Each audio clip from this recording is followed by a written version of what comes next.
Good evening and blessings out there, everybody. What's going on? It's your man, Rod Hickman, generational wealth builders, where poverty ends with us. Listen, just wanted to come to you this Friday evening as we are on the precipice of Christmas, as we get ready to say farewell to 2024, as we get ready to get into this holiday season. I hope a lot of you all have not gone out there and overspent on Christmas.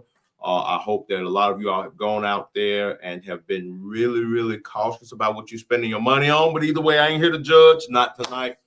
But again, I do want to first of all start off by just thanking each one of you that came out to participate with us for our annual Christmas party. It's about to get ugly. We thank you again. Super grateful for Mr. Anthony Woodland and his wife Brenda and the Wing Basket family hosting us there.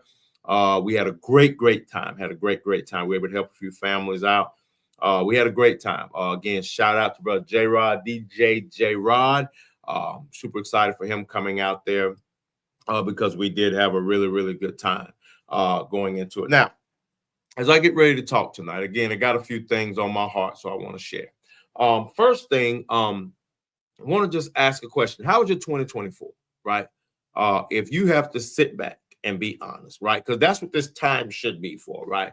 While you're out there shopping and everything like that, you should be doing some reflection, some introspection on yourself, saying, okay, what was my year like, right? When you look at your year, again, here we are, we're on the end of 2024. So in 2023, when you came into 2024, can you say for yourself, you know what? I did well. I accomplished 100% of my goals, 70%, 60, 40, 30, 10, nothing, right? And so it's not so much about, whether you did or did not, but it's really more about the root cause of why you did or why you did not accomplish your goals, right?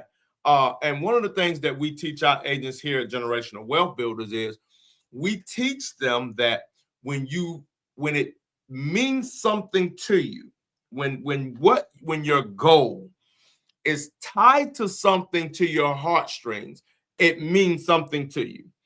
And most people will do anything for something that means something to them, right? How many parents have gone into debt because of Christmas, because it means something to them to see their children smile? How many people have borrowed money to be able to get Christmas gift because seeing their children smile means something to them, right? So that's kind of what we want to talk about tonight, right? As you look at 2024, can you say honestly? Now listen, if you ain't gonna be honest with yourself, that's not gonna help you. I'm gonna be honest. But if you can look honestly at yourself and say, you know what? There are some areas that I really could have done better in. There are some areas where I really could have tightened up the belt a little bit more. There are some areas where I really could have learned more about that or participated more in this, that, or the third, right? If you can say that, you're the one I'm talking to, right? If you are really willing to understand that, you know what?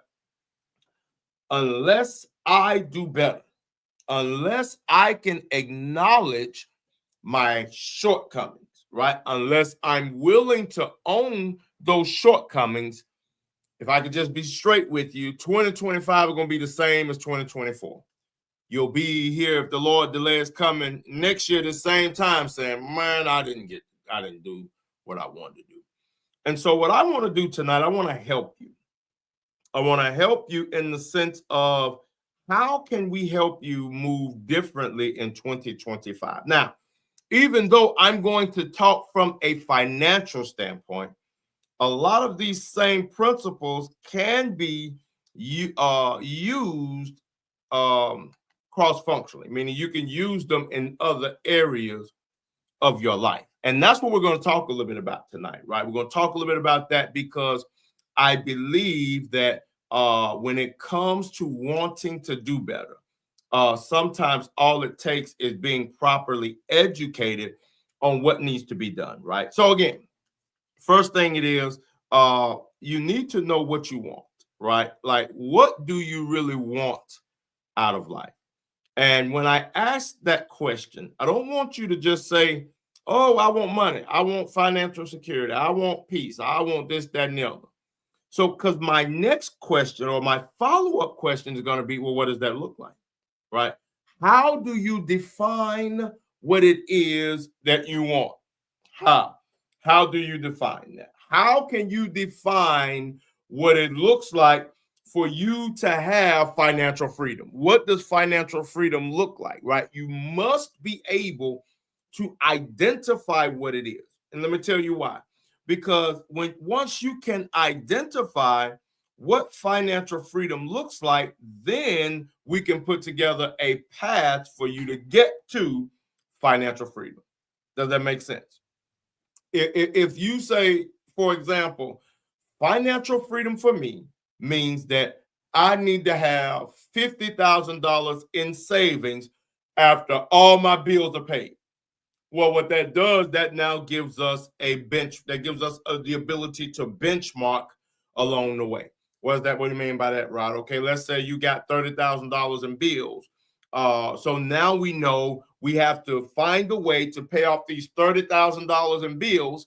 And additionally, we have to find ways to make sure that we're growing that $50,000. Does that make sense? And this is where we would utilize a tactic called debt stacking, right? Again, it's a tactic that's been out there that Dave Ramsey is one that made that famous, right? But again, you see how clear it is. Now we have a goal. So now what happens at the end of 2025, now if that person has only gotten $25,000 saved and still has $10,000 in bills, they still know how close they are to their goals. Does that make sense? So that's why it's imperative that as you are planning to go into 2025 and you want to move differently, you've got to make sure that you're establishing goals, realistic goals that will allow you to move differently, right? I hope that makes a little bit of sense to you, because failure to establish what is known as SMART goals, specific, measurable, actionable, relatable, or relevant, and have a timetable to them. Failure to establish a SMART goal basically means you're just marking time. You're just wasting time. And a lot of time, folks, this is why when people make New Year's resolutions, this is why a lot of time people break them, right? Because there's nothing for them to measure, right? They just say, well, I want to lose weight in 2025. Well, how much do you want to lose weight? I want to lose about 15 pounds. Okay, 15 pounds. If you want to lose 15 pounds, this is what it's going to take for you to lose 15 pounds. Not only lose it, but keep that weight off, right? That's what it's going to take for you to lose and keep the weight off, right? That's something that we must make sure that we're taking into consideration. All right. So with that being said, let's talk a little bit about how to move differently from a financial standpoint, right? Let's talk about that. How do you move differently from a financial standpoint in 2025? Well, first of all, folks, what you must do is you must look at what you've done so far in 2024. And again, a lot of times we don't like to identify what we've done. We don't like to talk about how we may have missed the mark, how we may have ate out too much, how we may have spent too much money on stuff, purses and stuff like that. You can't never spend too much money on guns, but I just still got to say it though. But again, when you spend too much money on stuff that you didn't account for, again, what was your goal? So again, when you want to move differently in 2025, the first thing that you're going to have to do, folks, and this is something that we teach all of our clients, the first thing that you're going to have to do is get financially educated, right? You're going to have to start understanding certain concepts as it relates to budgeting, investing, debt management, all of these things. There are certain things that you are going to have to do. Nobody else is going to be able to do it for you. You are going to have to take the bulls by the horn, and you're going to have to get yourself together and understand personal finance. And notice, personal finance starts off being personal, right? Meaning you have to know, and this is what you control. It's amazing to me how many people do not have a budget, right? It's amazing to me how many people, you know, and I often, when I sit down with families, I often show them how when you don't have a budget, what'll happen is you'll go into Walmart and you'll say, I'm just going in here to pick up some bread and eggs. $102 later, right? All because you don't have anything from a budget. So you were just swiping the card, or you were just getting what you wanted, or you went there hungry, things of that nature. But remember how Meemaw and them used to do it. Meemaw and them used to send us to the store with the list. And they say, you go get rice, you go get some corn, and you go get this, and you go get that. They told you what it was that they needed you to get. And that's what you went and got, right? You ain't come back with all that other stuff. And that's how they were able to have change. Why? Because they knew how much that stuff would cost. So again, that's something we've gotten away from. But that is something that you need to do. Now, again, we offer budgets for free. I don't charge for that, right? I give away budgets. I have a sales spreadsheet. I can sit down with you, show you how you can do it, right? Again, and it also puts in your savings projector, right? It puts all that beautiful stuff in. That's the kind of nerd I am, right? So again, first one is financial education, right? You have to acknowledge that there is a problem. You have to acknowledge there's a problem with my spending. There's a problem with me just going out and doing this, that, and the other, right? You have to acknowledge that, right? And additionally, debt management, right?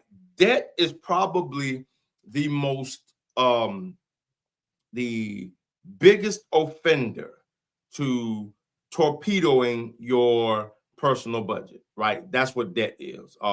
Because what happens is we're like, well, if I can put it on a credit card, I'm not worried about it. Well, guess what? You keep putting it on them credit cards. After a while, them credit cards gonna balloon.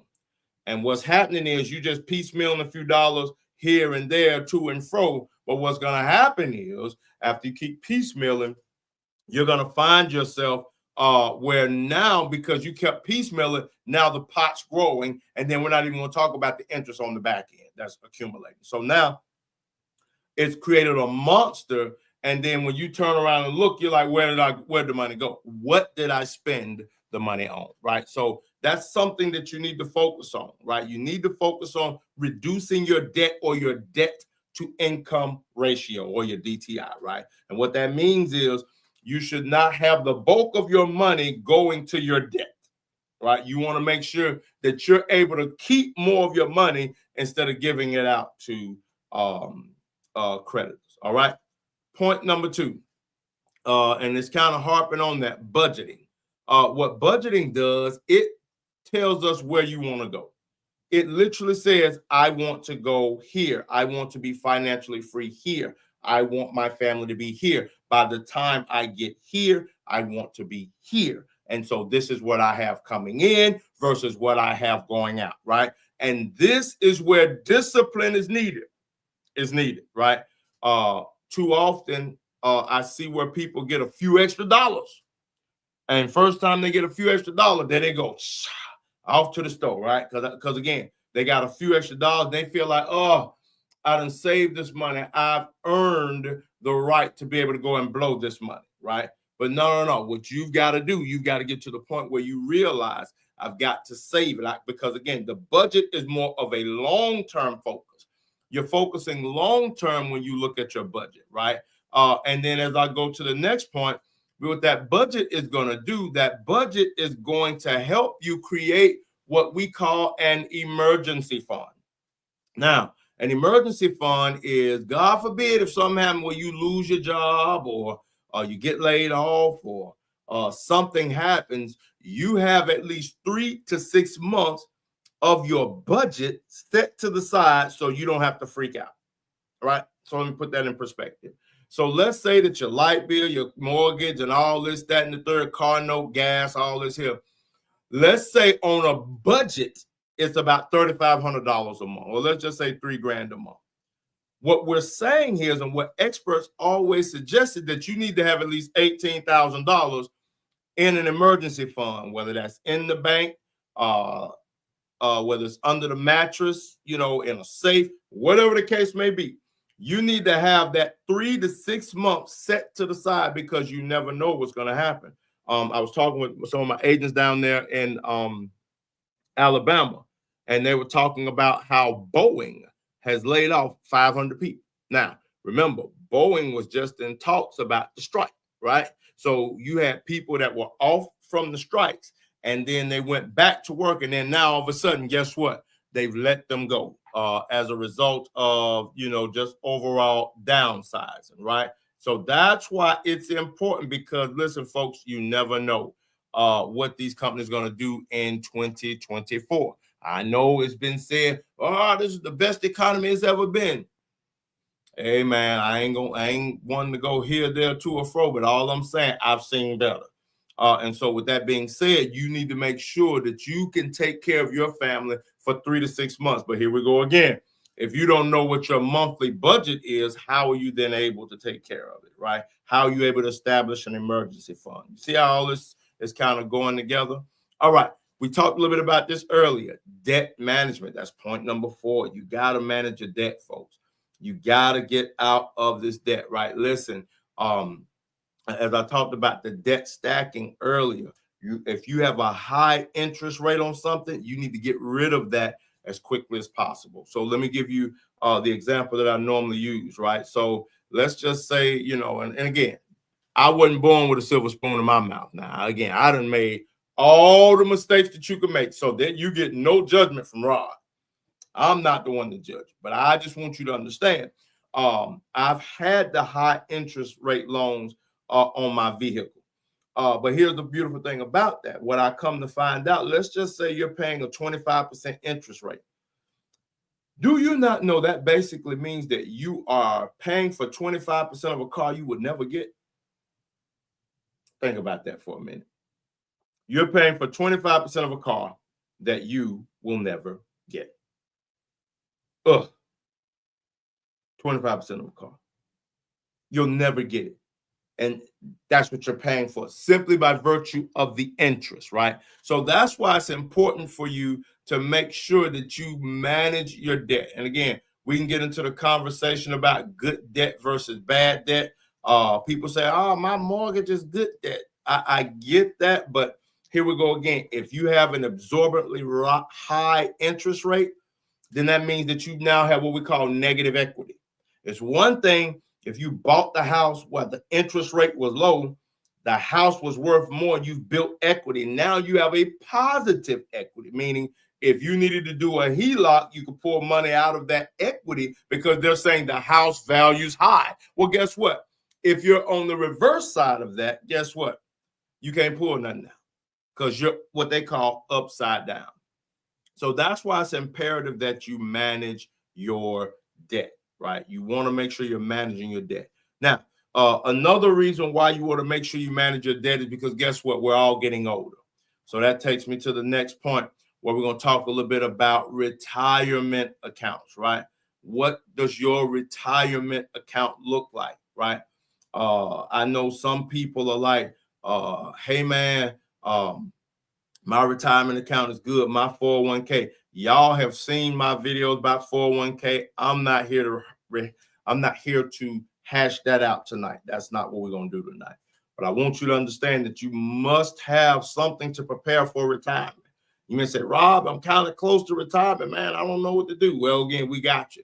That's why you need to talk to us, right? Because at worst case, if you don't have a 401k or 403b or 457 or TSP or any of those acronyms or IRAs, we could look at getting you a IUL and fund you what we call a LIRP, a life insurance retirement plan, where what that's going to do, that's going to allow you to grow money that you can utilize for your retirement tax-free. So we can talk a little bit about that, right? But again, let me help you. You must start now. So if you're out there and you're young and you're like, man, I ain't got to start thinking about retirement, let me help you.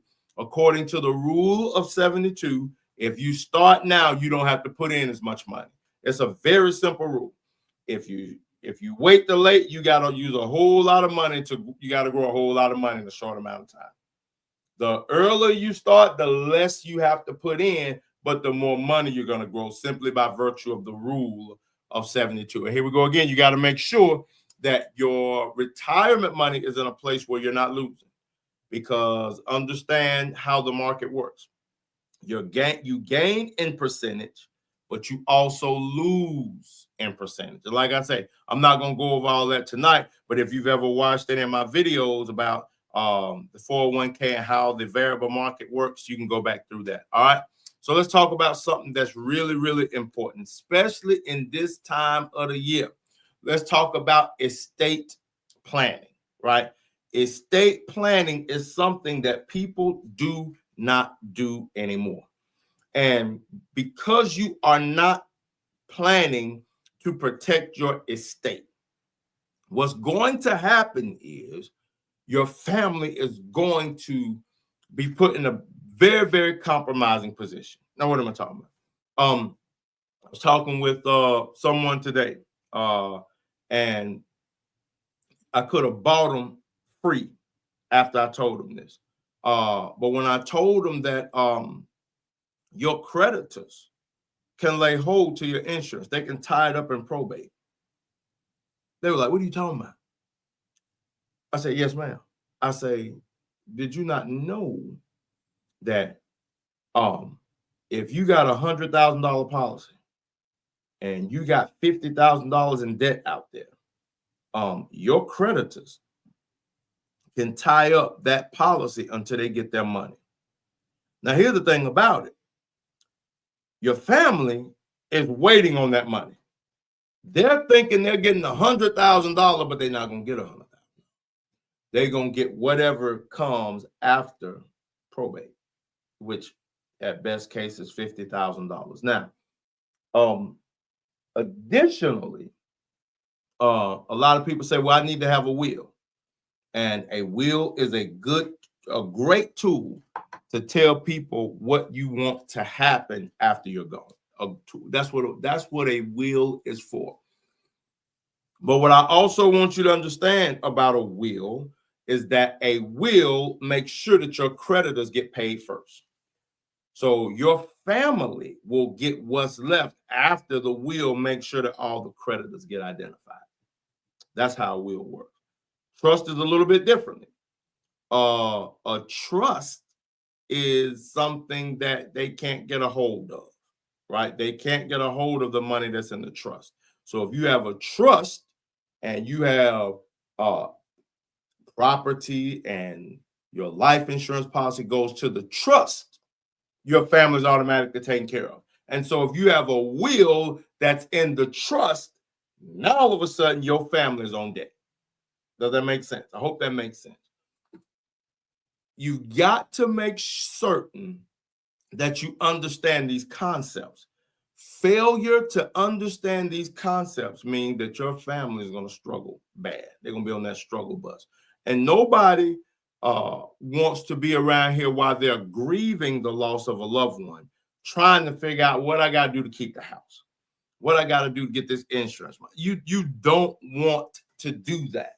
So that's why it's imperative that you take some time, you sit down with someone who can take you through and help you do some estate planning. And again, everything that I'm telling you are things that we do here at Generational Wealth Builders. That's what we do. This is how we educate families. This is how we become a resource to our clients. Our clients don't have to worry about anything should something happen, because we are coming in to make sure that we can help them out as much as possible. We come in to do the heavy lifting when they're at their weakest point. That's our job. All right. Let's move on here. I think I got a couple more points and I'm gonna get out of your way here. Next is financial literacy. You got to teach your children financial literacy, right? Y'all might not like me after I say this, and y'all probably gonna block me and everything else, but that's okay. You got to teach your children how to balance a checkbook. You got to teach your children how to do budgets. Don't be afraid of it. Don't just let them keep operating the same way they're operating. Because again, the lack of them having financial literacy means somebody gonna get them down the road. Somebody gonna see them coming a mile away and gonna take them down through there. And if you don't teach them sound financial literacy concepts, they're going to always be poor. Let me say it to you this point. You know, how many times I remember, I'm old enough to remember, not going to say it's the first one, but I'm old enough to remember doing the Chicago Bulls dynasty, right? This is when they first getting started. And I remember they had the half court shot thing.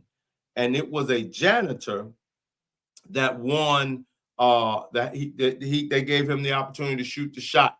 If he sinks the shot, he gets $1 million. So he sunk the shot, paya, and won $1 million. Became wealthy overnight, just like that. I think it was 3 years later, he was poor. He was back broke, right? All because if you don't have financial literacy, you're going to be out there trying to take care of Pookie and them and Ray and them and Junebug and them and all these folks. You're going to be trying to take care of everybody, thinking somehow, some way, it's your responsibility to take care of other grown folk. And that's not the case, right? That is not the case. It's not the responsibility to take care of grown folk. Now, again, it's one thing about your parents, right? If your parents are indigent and things of that nature, again, you know, but it's not, let me say it like this. It's not the job of the child to take care of no adult. Y'all better say something up in here. It's not their responsibility. It's not their responsibility being there talking about paying bills, this, that, and so on, so on, so on, so, and this, that, and the third. Now, again, I understand teaching them responsibility. I understand if they, you know, you say, hey, you live in this house, I didn't see you blowing this money here, so on, so on, so on, so we're going to give you some responsibilities. That's one thing. But if the children are out working and you sitting there on your duff doing nothing, blah, blah, no, man, ain't their responsibility, right? But this is why we got to teach our children about financial literacy. As I said earlier, I have a product that if a child that's 18 years old, so listen, all you parents that just had your children graduate high school and didn't go to college and they went and got jobs, listen, I'm talking to you. If that's what happened with your child and they put $200 a month to the side, I can show them how putting $200 a month to the side in an annuity instead of putting that money into a 401k, I can show you how in the end they'll have tremendously more money than they will have in that 401k, without a doubt. But again, if you don't expose them to this, guess what you're going to do? Well, get a 401k and this, that, and the other, and so on, so on, so on, so. But let me give you another caveat to that. Or maybe I should ask this in the form of a question. Why is it that people are so giddy over 401ks? A lot of the time, folk, is because they know they can go borrow it. They look at their 401k as a piggy bank. And I'm here to tell you, you should never do that, because folks, you're paying almost 40% every time you go and take that money out.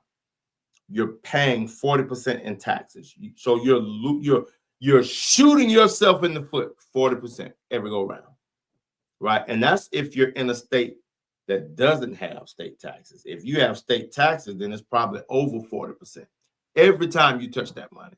So again, what the concepts we teach, hey, baby, get your IUL, get your annuity. Start putting that $200 a month to that annuity.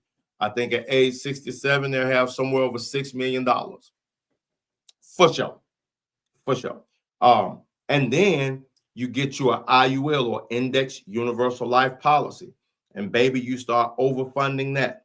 And I'm showing young people how by the time they're age 25 to 27, they can have about $30,000 in cash value.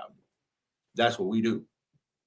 That's what we do. So now guess what? If they want to go buy a house, do they have to pull from their 401k? Absolutely not. They got the money there in their life insurance policy that they can pull out tax-free.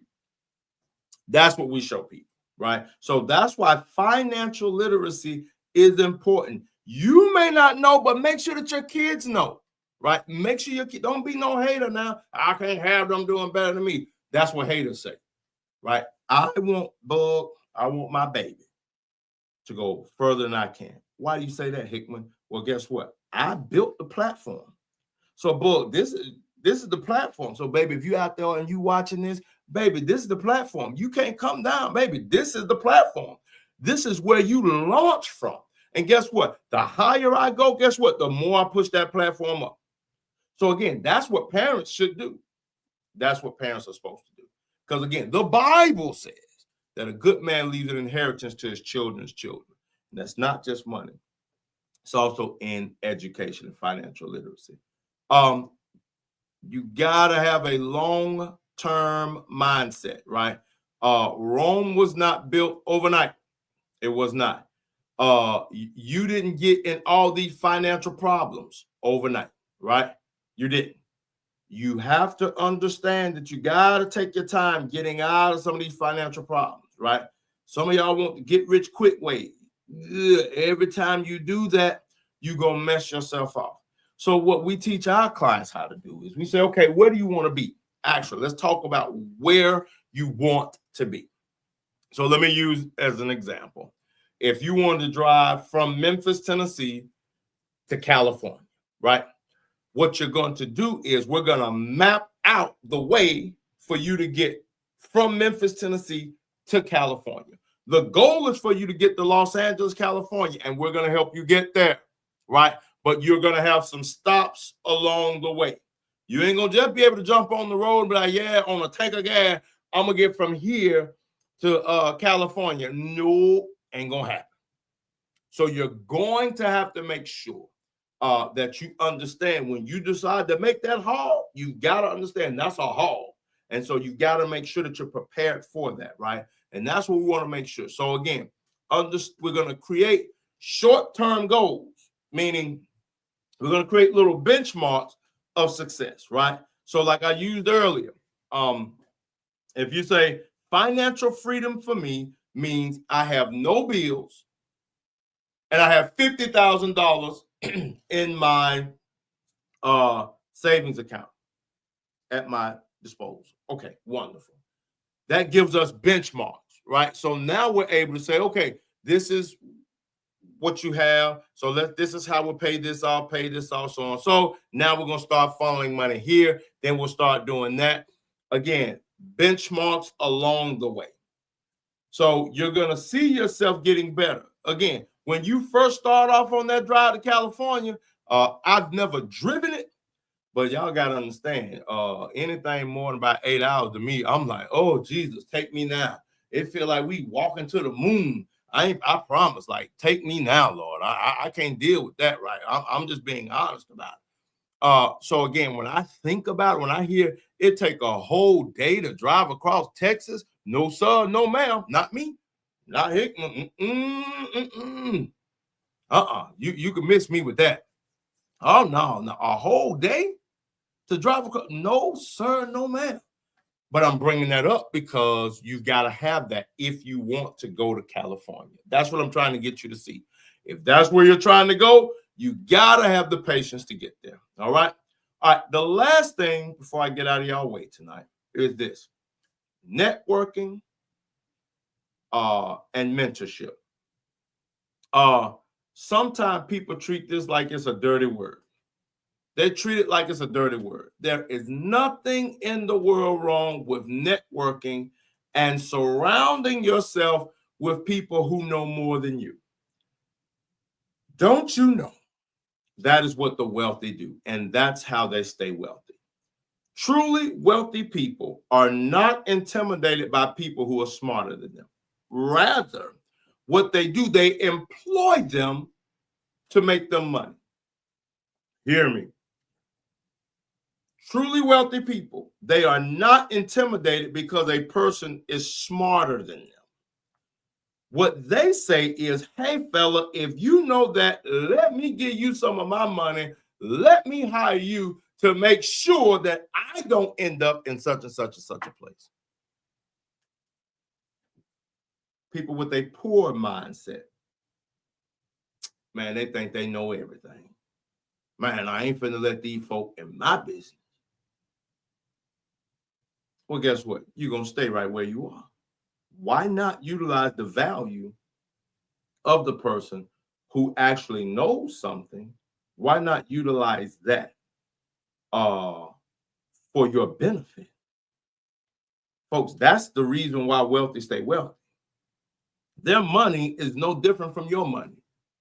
It's just they know how to continue to grow money perpetually because they take their ego out of the way. They'll network, they'll be mentored by somebody who knows what's going on. Man, look at him. I have mentors.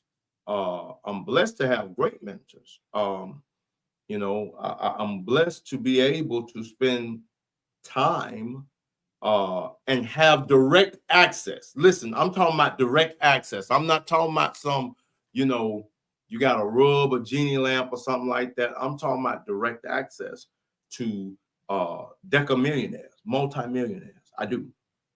I get mentoring from them. You know, they take time to pour into me.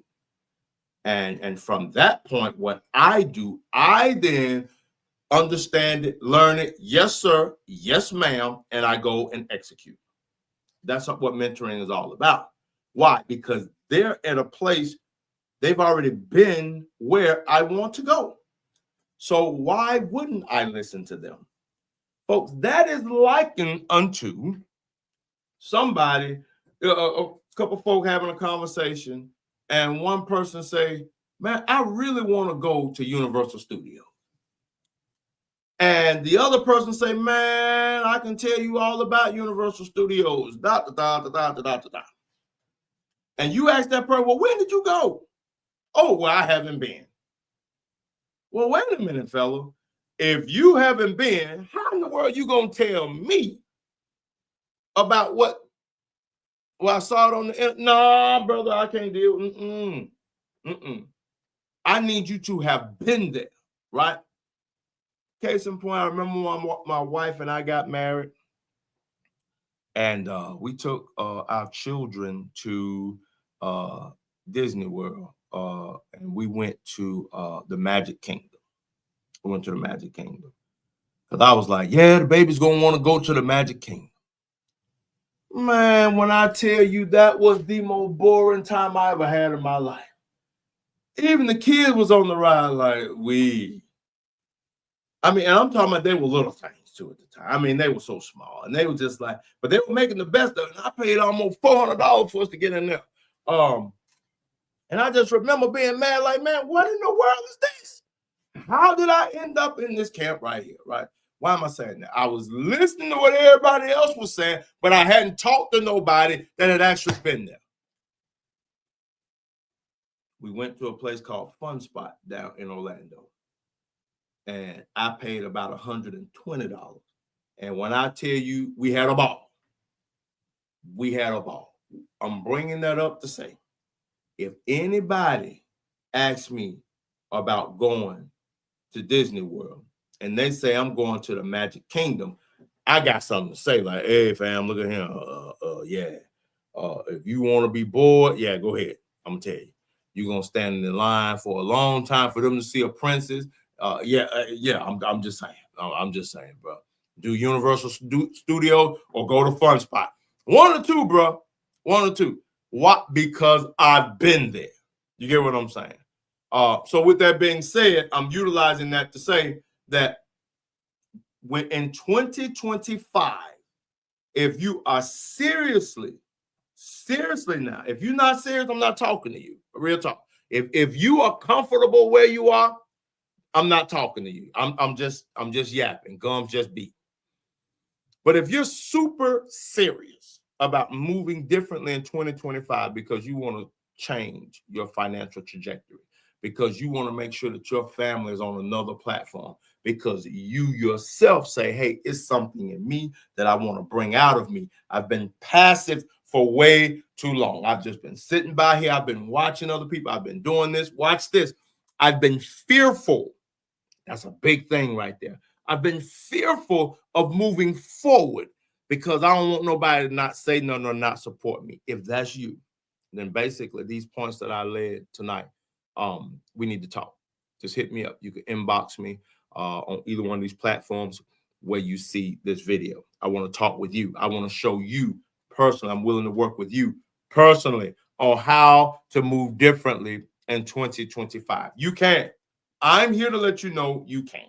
When you see Rod, you see someone who in 4 years has grown.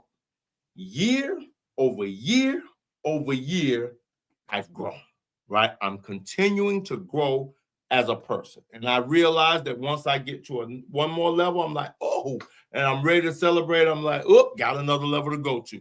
And so I keep repeating the cycle of growth. And right now, what I can tell y'all is I'm expecting an explosion in 2025. Because again, remember, as I often tell y'all, this business started in my bedroom. It started in my bedroom in 2000. I'll never forget that. I started in my bedroom on this sewing table that I'm on right now. And I got a little Veridesk on it too, but it started on a sewing table. All I had was a dream. And when I tell y'all, I look at how far I've come.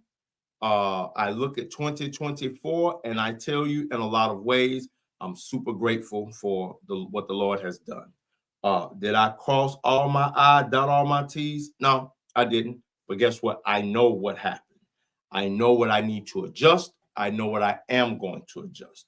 And as a result of that, 2025 is my year to go hard in the paint. If y'all think y'all saw Savage in 2024, just wait. You just mark your calendar. Y'all gonna be like, that man crazy. But I kind of is, but I owned it. So at the end of the day, folks, that's what I wanted to share with y'all on tonight. Again, if I don't speak to y'all, I'm gonna definitely try to do one more before the end of the year. But if I don't speak to you anymore this year, I do want to tell you, those of you that have followed us, those of you that like, those of you that share, those of you that speak to us in the streets, and talk a little bit about what we talk about on here, just know that I'm grateful for you. I'm grateful for you. My prayer is that the Lord will watch over you. My prayer that the Lord will keep you. My prayer is that you will utilize these concepts, these tools that we've taught, that we are teaching, and it will allow the blessing of the Lord to richly, richly, richly reign on your life. And again, maybe you say, hey, this is my first time hearing this wild man. Then again, welcome. Because guess what? Yeah, I ain't getting no better. This is what you see is what you get. But we love you all. We appreciate you all. Again, we pray the peace of the Lord upon you. And again, as always, remember, knowledge is power only when it's applied. You can have an 18-wheeler truck gassed up, ready to go. You can be redlining, revving, but it's not going to go anywhere until you apply the clutch and put it in gear. And the same thing with the information that you heard here. If you don't apply it to your life and put it in gear, if you don't ever activate it in your life, it's not going to work for you. You all have a great day, a Merry Christmas, and may the Lord bless you. Take care. From me and my family, God bless you. Bye-bye, and